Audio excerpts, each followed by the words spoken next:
just had a little bit of trouble getting out of Colorado there, so I couldn't get in time. So appreciate you guys waiting. You've been here before at this event. Just how do you kind of approach it, and what do you usually get out of it? Yeah, this is an event that is always so fun to come to, and it's special to be here, and you'll be surrounded by all these great players, and I always look forward to it for sure. We were asking Matthew Tkachuk yesterday how he approaches this. It's a pretty fresh rivalry, some intense stuff that happened. You be able to just sort of let that go for the weekend, or how do you guys approach interacting with him this week? Yeah, we're here to have a good time, honestly. Whatever's going on, it'll be settled. Definitely not at the All-Star game. So, just looking to have a good time and put on a good show for the fans. Connor, obviously with this documentary that just came out, if you look at it like last April, could you have ever envisioned, at the time that you're going to be even in a fastest skater competition or skating of any kind? Yeah, obviously there's going to be lots made about that, but that was more of just to kind of show the process, and sometimes you need lots of opinions, and doctors don't always get it right the first time, and there's lots of different experts out there, and you got to use your resources and make the best choice for you. And I think all athletes need to understand that, and at the end of the day, you got to take care of yourself, and the only one that's looking out for you is yourself, and the people that love you, and those are the people you got to lean on most in times like that. Right now, do you feel as good as you ever have on the ice? Yeah, I feel real good. I don't think I'd be sitting here at the All-Star game if I wasn't. So I feel good on the ice, and I'm happy with how everything went. Why was the decision made to keep everything so under wraps? I think the main focus was just getting healthy. I didn't need any pressure of media. I didn't need any more questions. There was already lots of questions going on. So it was actually really nice just to be able to focus on myself and not have to answer questions and pressures of all the media and all the fans and stuff like that. So it was a different way to go about it. I understand obviously if some that rubbed some media the wrong way. It's not like we're trying to hide anything. And ultimately we didn't really know. Simply saying I don't know was the right answer, because we didn't know all the answers to all the questions, and it was a process that was always progressing and always moving. So there was no definitive answer at any given time. Was there some time through this, Connor, where you really felt like this season that you're in right now was legitimately in jeopardy? And what did that kind of reality feel like for you? Yeah, obviously 22-year-old kid at the time, and you never want to miss a season, and you never want to go through a surgery that I'm not going to call it risky or anything like that, but there's lots of questions. It's not like it's an ACL where doctors can do that almost in their sleep. It's a PCL, and that's a surgery that only a few people can do, and it's not been real mastered. So there was definitely a time where it was a question for sure. Can you explain how it was explained to you in terms of the risk and the structure of your knee had you had it repaired surgically, and what that maybe could have meant for you?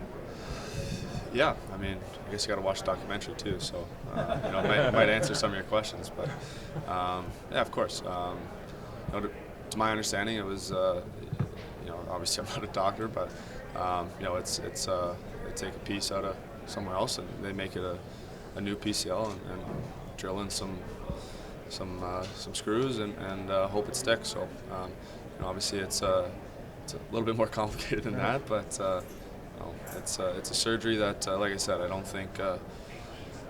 think is quite mastered, and it's not rarely seen. So. Sounds like the regimen you had to heal it was pretty intense. Just give us a sense of what your day-to-day was like and how hard that was. Yeah, for sure. I had some of the smartest people in rehab, around me. I had a guy living with me, 3 or 4 days a week, and 5 days a week. Some days, it was busy. It was an everyday thing. It was first right when you wake up all the way to when you go to sleep type of thing, and that's what had to happen. When did you think that this season was going to be possibly playing? What point in the summertime, or was it just in September in training camp that you thought things are good to go? Again, I think it was always moving. I mean, even when we showed up at training camp, we didn't know if I was going to play opening night. We didn't know if I was going to play 10 games in. We had a pretty good idea that it wasn't going to be, a 10, 15 game thing. But like I said, it was always moving.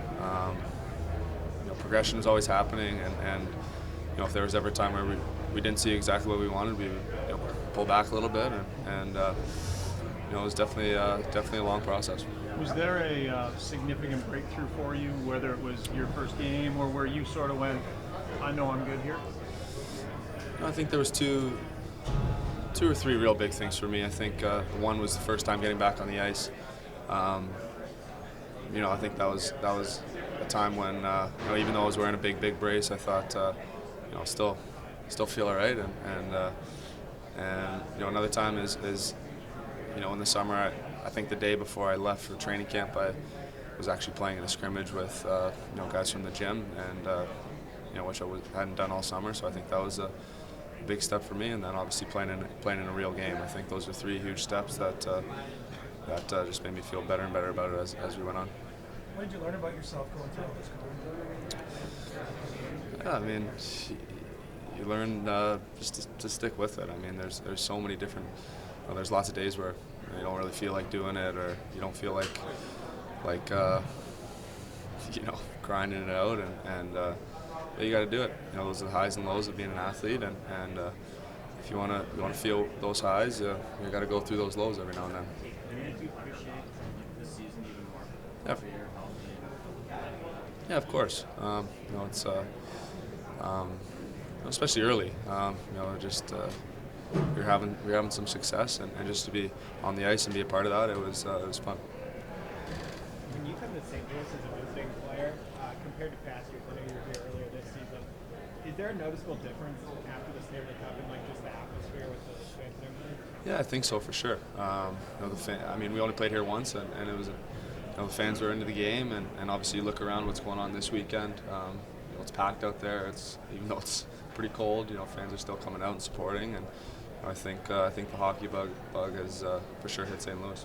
All right, some of the other guys in the fastest skater, who do you feel is going to pose the greatest challenge? I think this year Chris Kreider. I mean, he's a guy that flies. Obviously, always Nathan McKinnon. He's such a good skater. Barzal is such a good skater, but I think Kreider this year. Ovi's about 200 goals away from Gretzky's record. Do you think he's got a legitimate shot to do it? I mean, it's impressive what he's doing. It just seems ageless, and just keeps on scoring goals. And I don't see any reason he can't keep doing that.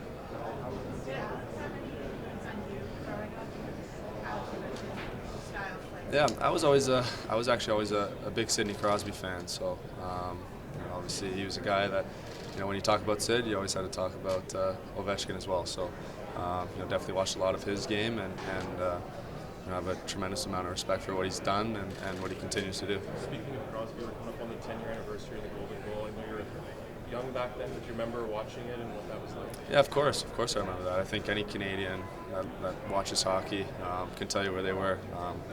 I was just with a group of teammates and just in someone's basement, and like anyone, when he scored, everyone jumps up and hugs each other, and it was a special moment. Just as nerve-wracking in that basement as it probably was in that room.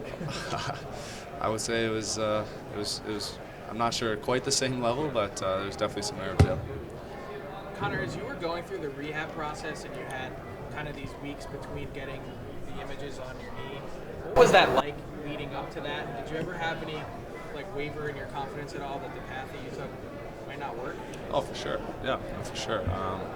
There'll be days where it doesn't feel that good going through that process, and you're like, I wonder what the MRI is going to look like, and should we go back and should we just do the surgery and start over? And but we just kept going on and just kept progressing, and ultimately we didn't have to go the surgery route.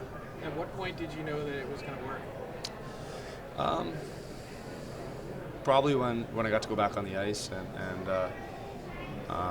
you know, like I said, even though I was in a big brace, it felt pretty good, and you know, and then it continued to progress from there.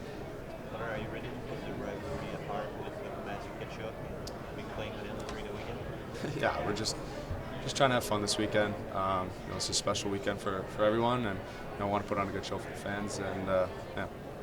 You mentioned Sid. The fact that he was out for that long in his first game back, he's passing pucks to himself off the back of the net. You know, as one of the elite players yourself, does it still amaze you that when he comes back as competitive and skilled as he is? That was yeah, that was amazing. I mean, that was a highlight reel play for sure, and for him to miss some time like that and come back and put on that type of show and performance, it was really impressive. We mentioned some of the other guys in the tournament, but what can you say about Barzal, just the way he's able to move around the ice?